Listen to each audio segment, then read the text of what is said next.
नमस्कार, स्वागत है आप सभी का। मैं हूं आपके साथ सपना। उत्तर प्रदेश के कुछ जिलों में नेजा मेला पर प्रतिबंध लगा दिया गया है। वहीं कुछ जगहों पर प्रतिबंध की मांग की जा रही है। पक्ष और विपक्ष दोनों के अपने अपने दावे हैं। इसी बीच राज्य के मुख्यमंत्री योगी आदित्यनाथ ने बड़ा बयान दिया है। बहराइच में सीएम ने कहा कि महाराज सुहेलदेव के पराक्रम और शौर्य की परिणति थी कि 150 वर्ष तक कोई विदेशी आक्रांता भारत पर हमला करने का दुस्साहस नहीं कर पाया। उन्होंने कहा कि किसी भी आक्रांता का महिमा मंडन करने का मतलब देशद्रोह की नींव को पुख्ता करना है। स्वतंत्र भारत किसी देशद्रोही को स्वीकार नहीं करता जो भारत के महापुरुषों को अपमानित करता हो, उन आक्रांताओं का महिमा मंडन करता हो जिन्होंने भारत की सनातन संस्कृति को रौंदने का काम किया था, हमारी आस्था पर प्रहार किया, उसे आज का नया भारत कतई स्वीकार नहीं करता।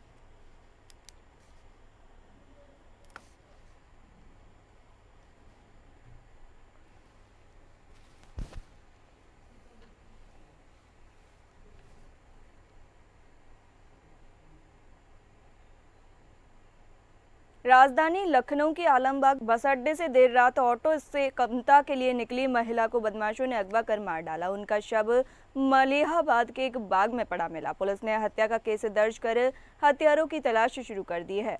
अयोध्या निवासी एक महिला रविवार को निजी कंपनी में इंटरव्यू देने वाराणसी गई थी। मंगलवार की रात करीब 1:30 बजे वह रोडवेज बस से आलमबाग बस अड्डे पर पहुंची। वहां से ऑटो से भाई के घर कमता जाने के लिए निकली। घर नहीं पहुंची, लेकिन भाई ने कॉल किया तो महिला का फोन बंद मिला और आखिरी लोकेशन मलिहाबाद निकली। इस पर भाई ने पुलिस को सूचना दी। पुलिस ने देर रात मलिहाबाद के आम के एक बाग से महिला का शव बरामद कर दिया। पुलिस ने देर रात मलिहाबाद के आम के एक बाग से महिला का शव बरामद कर वहीं इस मामले में सपा मुखिया अखिलेश यादव की प्रतिक्रिया भी सामने आई है। उन्होंने योगी सरकार पर जमकर हमला बोला। अखिलेश ने कहा कि बीजेपी सरकार में कोई सुरक्षित नहीं है। केवल एक जगह उत्तर प्रदेश की घटना नहीं हो रही है, पूरे उत्तर प्रदेश में आप जानकारी कर लें। प्रयागराज एक बेटी के साथ जो घटना हुई है उसकी आप कल्पना नहीं कर सकते। आंखें निकाल ली गई, बलात्कार हुआ उसके साथ, और भी घटनाएं हुई इस तरह की। तो उत्तर प्रदेश में सबसे ज्यादा असुरक्षित भारतीय जनता पार्टी के आंकड़े ही बताते हैं उनकी सरकार के कि महिलाएं और बेटियां हैं। छोटी छोटी बेटियों के साथ बलात्कार हो रहा है। ये जीरो टॉलरेंस है भारतीय जनता पार्टी का कानून व्यवस्था को लेकर के। और जहां तक सवाल किसान का है, किसान की परवाह कोई भारतीय जनता पार्टी को नहीं है। जब बजट का पैसा जमीन पर जाएगा, किसान पर जाएगा, उसके बीज और फसल के लिए जाएगा, उसकी पैदावार की कीमत जब अच्छी मिलेगी तो ऊपर के आंकड़े आपको अच्छे दिखाई देंगे। हमें अपनी व्यवस्था जमीन से बेहतर करनी है, किसान को खुशहाल बनाना है। लेकिन भारतीय जनता पार्टी ऊपर से अर्थव्यवस्था देखती है, ऊपर के लोगों को खुशहाल बनाती है, बड़े लोगों को संपन्न बनाती है। पूरे के पूरा कारोबार, पूरा का पूरा और जो लाभ देना है बजट का, वो उन्हीं के लिए है। तो जब तक अर्थव्यवस्था हमारी नीचे से ऊपर नहीं बढ़ेगी तब तक खुशहाली नहीं आएगी। संभल में सपा विधायक आग बबूला हो गए। आपको बता दें, महमूद गजनवी के भांजे अब्दुल सालार गाज की याद में लगने वाले नेजा मेले पर विवाद बढ़ता जा रहा है। सपा विधायक इकबाल महमूद ने कहा कि एएसपी श्रीचंद्र ने सीएम योगी की नजर में हीरो बनने के लिए असभ्य भाषा का इस्तेमाल किया। सपा विधायक ने कहा कि संवैधानिक पद पर बैठकर इस तरह की भाषा ठीक नहीं है। उन्होंने कहा कि सीओ अनुज चौधरी और एएसपी सीएम योगी से अपनी तारीफ सुनने की होड़ में लगे हुए हैं। सपा विधायक ने कहा कि 300 साल पहले मुगलों का जिक्र कर सरकार गड़े मुर्दे क्यों उखाड़ रही है। सपा विधायक इकबाल महमूद ने बुधवार को मियां सराय स्थित अपने आवास पर समुदाय के लोगों से मिले। उन्होंने कहा कि संभल का नेजा मेला सैकड़ों साल से चल रहा है। इसमें हिंदू मुसलमान सभी लोग जाते हैं। संभल को आप लोगों ने क्यों टारगेट बना रखा है? संभल वालों को, इनको भी तरक्की करने दो भाई। इन्हें क्यों रोक रहा हो तरक्की से?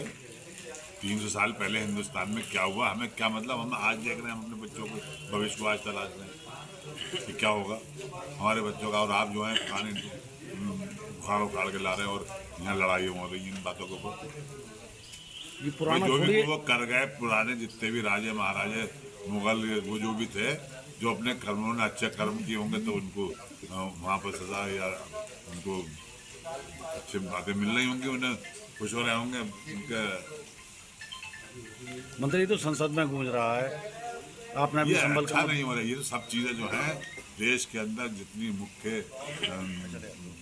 नाराजगी है इस सरकार के प्रति, उसको छुपाने के लिए ये काम किया जा रहा है, कुछ नहीं। किसान नाराज, विद्यार्थी नाराज, जनता नाराज, जो पढ़े लिखे लड़के हैं वो नाराज, जो मनरेगा काम करने वाले हैं वो नाराज, सब नाराज हैं इस सरकार से। ये सरकार अपने उनके ऊपर से ध्यान भटकाने के लिए ये चीजें लेकर आती है, और हम लोग जो है और आप लोग बेवकूफ। यूपी के हमीरपुर में महिलाओं को लेकर जन सुनवाई की गई। आपको बता दें, यूपी के हमीरपुर जिले पहुंची राज्य महिला आयोग की सदस्य पूनम द्विवेदी ने कलेक्ट्रेट परिसर स्थित अब्दुल कलाम सभागार में सुनवाई की। पूनम द्विवेदी ने महिलाओं से संबंधित मामलों की जन सुनवाई कर संबंधित को निस्तारण के निर्देश दिए। आयोग की सदस्य ने बताया कि ज्यादातर मामले घरेलू हिंसा से संबंधित थे, जिनकी जन सुनवाई के बाद कार्रवाई के निर्देश दिए गए हैं। साथ ही आयोग के पास सुनवाई के दौरान आने वाले मामलों का गुणवत्तापूर्ण निस्तारण किया जाता है। विगत माह में प्राप्त हुई शिकायतों का निस्तारण कर दिया गया है, कोई भी मामला लंबित नहीं है। वहीं कई मामलों में पुलिस पर कार्रवाई नहीं किए जाने के लगने वाले आरोपों पर बताया कि पुलिस कार्रवाई नियमानुसार काम करती है, वो भी नियम कानून से बंधी है। अगर किसी निर्दोष को सजा हो जाए तो वो भी गलत है। इसके लिए पर्याप्त साक्ष्य और सबूत की जरूरत होती है, जिसमें कार्रवाई में समय जरूर लग सकता है।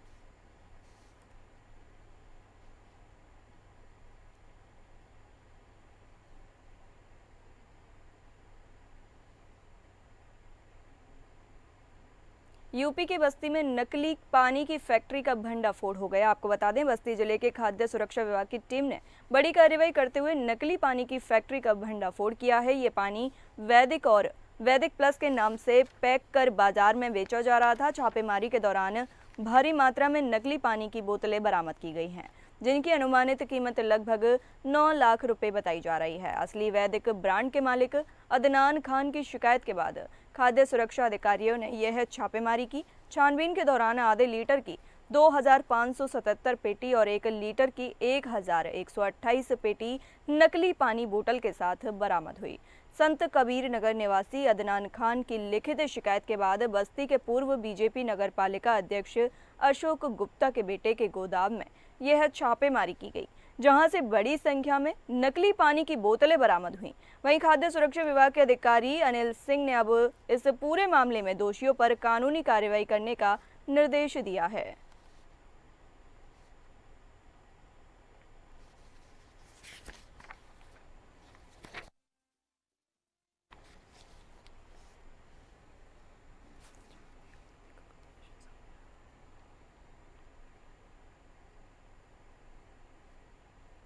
खबर चंदौली से है, जहां आधी आबादी का उग्र प्रदर्शन सामने आया है। हाथ में लाठी डंडा और कच्छना मारकर दुकान के अंदर घुसकर जबरदस्त तोड़फोड़ और काली रूप अख्तियार किए महिलाओं के तांडव के आगे सब लाचार दिखे। मामला सदर थाना क्षेत्र के अंतर्गत बसिला नसीरपुर पट्टी का है।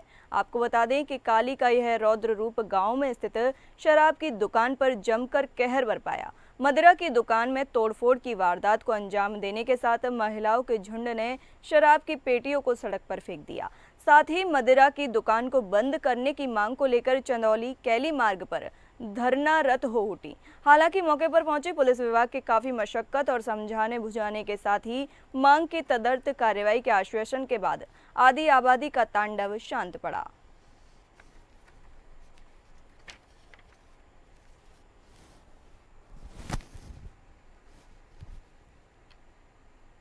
नोएडा के चिल्ला एलिवेटेड रोड का भूमि पूजन हुआ। आज नोएडा प्राधिकरण के सीईओ लोकेश एम ने बहुचर्चित चिल्ला एलिवेटेड रोड परियोजना का भूमि पूजन किया।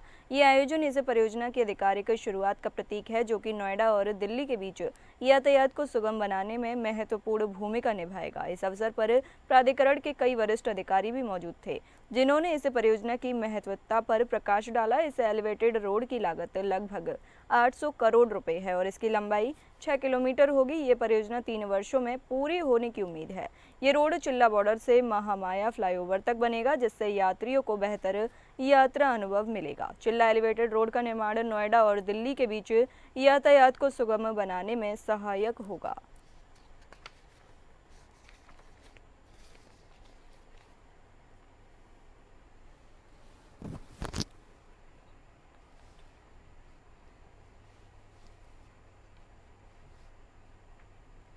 उत्तर प्रदेश के प्रयागराज में अराजक तत्वों का आतंक जारी है। अराजक तत्वों ने दहशत फैलाने के इरादे से एक बंद दुकान पर लगातार 3 बम फेंके, जिससे इलाके में हड़कंप मच गया। पूरी घटना वहां लगे सीसीटीवी कैमरे में कैद हो गई, जिसके आधार पर पुलिस जांच में जुट गई है। देर रात हुए इस धमाके से स्थानीय लोग सहम गए और तुरंत पुलिस को सूचना दी। फिलहाल पुलिस हमलावरों की पहचान कर उनके खिलाफ कड़ी कार्रवाई करने की तैयारी में है।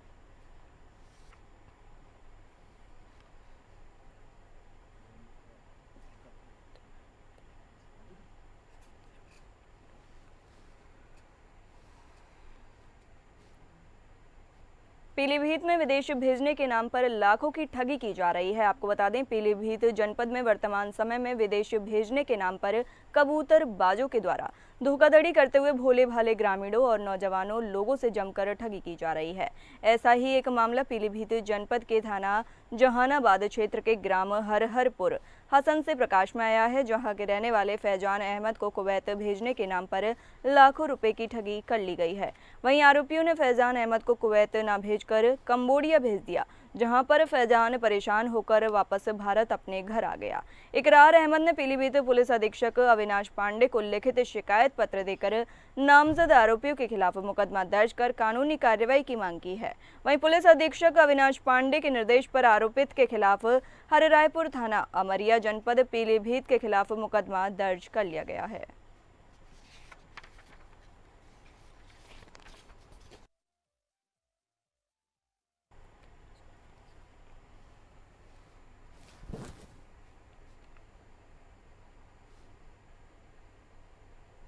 हरदोई पुलिस ने मानव तस्करी का बड़ा खुलासा किया। आपको बता दें, हरदोई पुलिस अधीक्षक के निर्देशन पर जनपद में चलाए जा रहे ऑपरेशन इस्माइल के अंतर्गत हरदोई पुलिस को एक बड़ी कामयाबी हाथ लगी है। हरदोई पुलिस ने शादी समारोह से गायब हुए 3 वर्षीय मासूम बच्चे को तेलंगाना से सकुशल बरामद कर लिया है। साथ ही हरदोई पुलिस ने मानव तस्करी में शामिल 3 अभियुक्तों को गिरफ्तार किया है। पुलिस की गिरफ्त में आए अभियुक्तों में एक महिला भी शामिल है। ये तीनों अभियुक्त हरदोई व सीतापुर से बच्चों का अपहरण कर उन्हें पहले दिल्ली और फिर दिल्ली से तेलंगाना, आंध्र प्रदेश में बेचने का काम करते थे। इसके एवज में उन्हें एक तय रकम दी जाती थी। हरदोई पुलिस टीम द्वारा तेलंगाना से 3 वर्षीय ऋतिक को सकुशल बरामद कर हवाई जहाज के माध्यम से हरदोई पहुंचाया गया।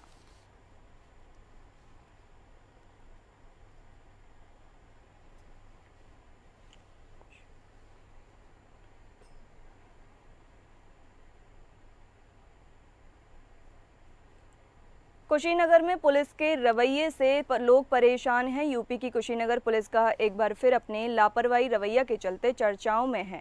एक ट्रक मालिक ने अपने ट्रक के गायब होने की तहरीर दी। उनका आरोप है कि 1 महीना बीत जाने के बाद भी पुलिस ने अब तक FIR दर्ज नहीं की है और IGRS करने पर पुलिस द्वारा जबरन OTP लेकर संतुष्ट का फीडबैक लगा दिया गया। यह पूरा मामला तुर्कपट्टी थाने से जुड़ा है। तुर्कपट्टी थाना क्षेत्र के जंगल शंकरपुर गांव के अवधेश पटेल ने 22 चक्का ट्रक लिया था और पड़ोसी गांव नौतन हरदो निवासी ड्राइवर उदयभान पाल को एक एग्रीमेंट के तहत ट्रक चलाने को दे दिया। ट्रक मालिक का आरोप है कि उसके द्वारा किस्त भी जमा नहीं की जा रही है और गाड़ी को गायब कर दिया गया है। उसने गाड़ी के साथ अनहोनी होने की आशंका जताई है। पीड़ित को अब पुलिस से न्याय का सहारा था, लेकिन तुर्कपट्टी पुलिस उसे न्याय देने के बजाय 1 महीने से थाने के चक्कर कटवा रही है।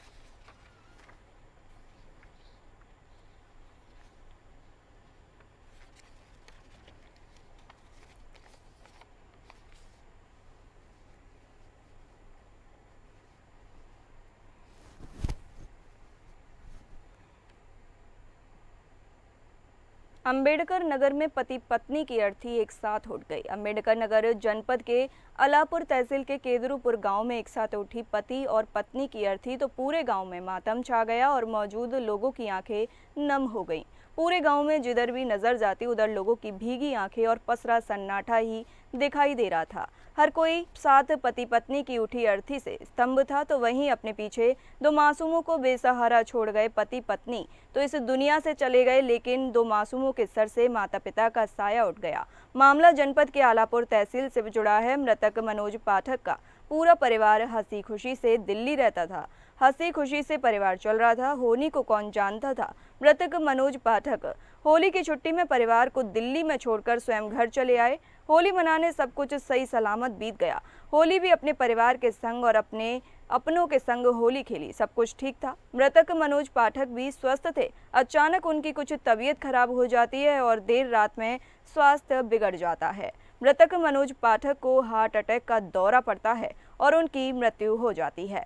परिवार वाले मृतक की पत्नी को दिल्ली में सूचना देते हैं कि घर आ जाओ, आपकी पति की तबीयत खराब है। पत्नी दिल्ली से गांव आती है और पति को देखने घर पहुंचने पर पत्नी को पता चला कि पति की हार्ट अटैक से मौत हो चुकी है और ये सदमा पत्नी बर्दाश्त नहीं कर सकी और सदमे में पत्नी की भी जान चली गई।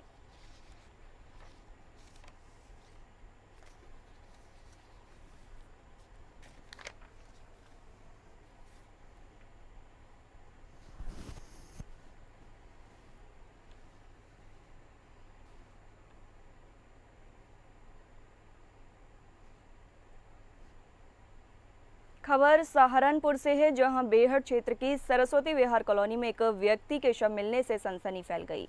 मृतक का नाम सतीश था। पुलिस ने मामले में कार्रवाई करते हुए मामले का खुलासा किया। पुलिस ने हत्या के आरोप में 2 आरोपियों को गिरफ्तार किया है। दोनों सगे मामा भांजे हैं। पुलिस पूछताछ में पता चला कि दोनों मामा भांजे 17 मार्च को शादी में मृतक के साथ शराब पी रहे थे। शराब के नशे में मृतक सतीश की पत्नी को लेकर विवाद हो गया। विवाद इतना बढ़ गया कि मारपीट में सतीश के सिर पर ईंट लगने से सतीश की मौत हो गई। घटना के बाद से दोनों मामा भांजे फरार चल रहे थे। पुलिस ने मामले में सख्त कार्रवाई कर दोनों हत्यारों को गिरफ्तार कर लिया है।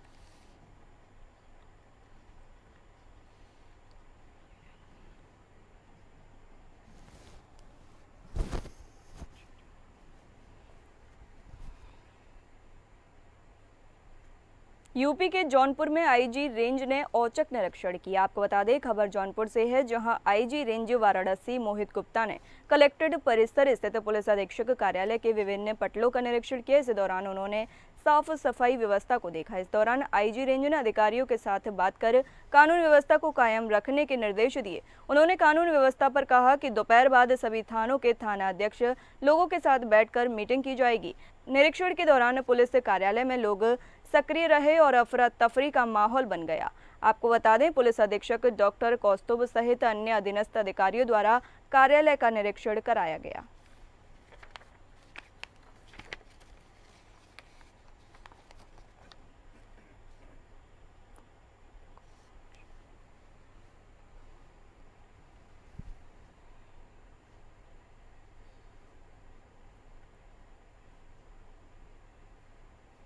यूपी में गौवंश सुरक्षा को लेकर एक नई पहल शुरू की गई। उत्तर प्रदेश के पशुधन मंत्री धर्मपाल सिंह ने गौवंश को दुर्घटना से बचाव के लिए रेडियम पट्टी अभियान शुरू किया। पशुधन मंत्री ने ग्राम गाची खेड़ा विकास खंड गोसाईगंज में रेडियम पट्टी वितरण कार्यक्रम का शुभारंभ किया। जो समूह उन्होंने पहले गौवंशों को पूजन के साथ गाय को रेडियम पट्टी पहनाकर कार्यक्रम की शुरुआत की। इसके साथ ही प्रदेश में सभी राजमार्गों के समीप गौवंशों को रेडियम पट्टी पहनाए जाने का कार्य प्रारंभ हो गया। इस अवसर पर पशुधन मंत्री ने पशुपालकों को संबोधित करते हुए कहा कि सरकार सड़क सुरक्षा के साथ साथ जनरक्षा तथा गौरक्षा के प्रति संवेदनशील है। धर्मपाल सिंह ने कहा कि राज्य सरकार द्वारा निराश्रित गौवंश के संरक्षण के लिए निरंतर कार्य किया जा रहा है। मुख्यमंत्री योगी आदित्यनाथ गौभक्त हैं और गौवंश की सुरक्षा एवं संरक्षण के लिए बेहद संवेदनशील है। इसके चलते प्रदेश में गौवंश की सुरक्षा के लिए रेडियम पट्टी अभियान शुरू किया गया।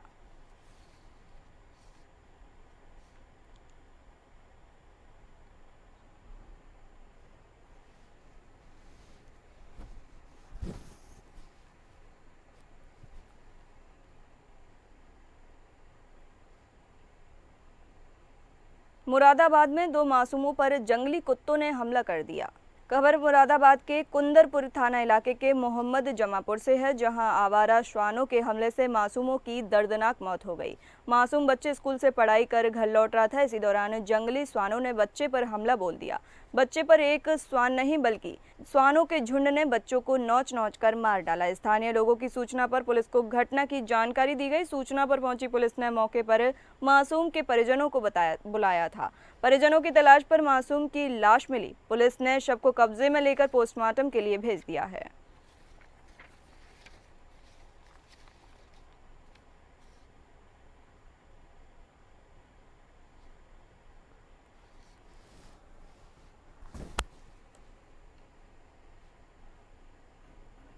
मुरादाबाद के बिलारी तहसील के गांव थमला में लगने वाले नेजा मेले को लेकर विनय कुमार का बयान सामने आया है। उन्होंने बताया कि हमें ज्ञापन प्राप्त हुआ था जो कि कुछ हिंदू संगठनों द्वारा दिया गया था, जिसमें लिखा था कि सोमनाथ मंदिर को लूटने वाले और हिंदुस्तान पर आक्रमण करने वाले देशद्रोही मसूद गाजी के नाम पर मेले का आयोजन नहीं किया जाए। उनके द्वारा कहा गया कि जिस प्रकार से संभल में नेजा मेले पर रोक लगाई गई है उसी प्रकार थामला गांव में भी नहीं होना चाहिए। तो प्रशासन की तरफ से मेला कमेटी एवं ग्राम प्रधान से बात की गई तो उनके द्वारा जानकारी देते हुए बताया कि इस बार मेले का आयोजन नहीं किया जाएगा।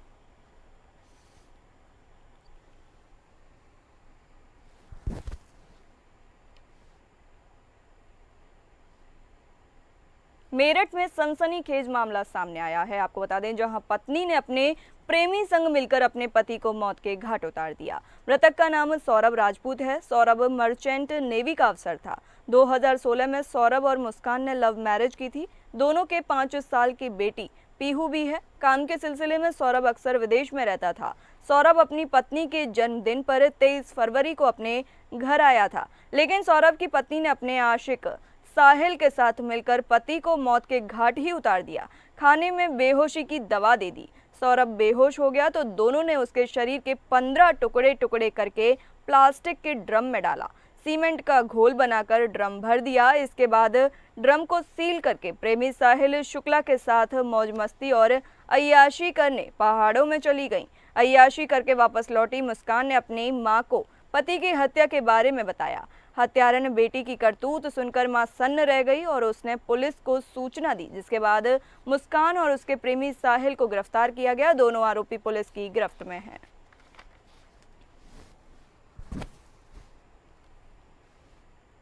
इस बुलेटिन में इतना ही। नमस्कार।